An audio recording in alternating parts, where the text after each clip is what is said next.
எல்லாத்தையும் தான் எடுக்கிறேன். எல்லாத்தையும் எடுத்தாச்சு. காமிக்கணும். சரி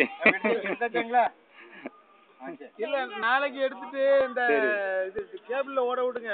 போன் பண்ணி சொல்லுங்க வீட்டுல. சரி உங்க வீட்டுக்கார பாருங்க அப்படின்னு சொல்லி காட்டிடுங்க.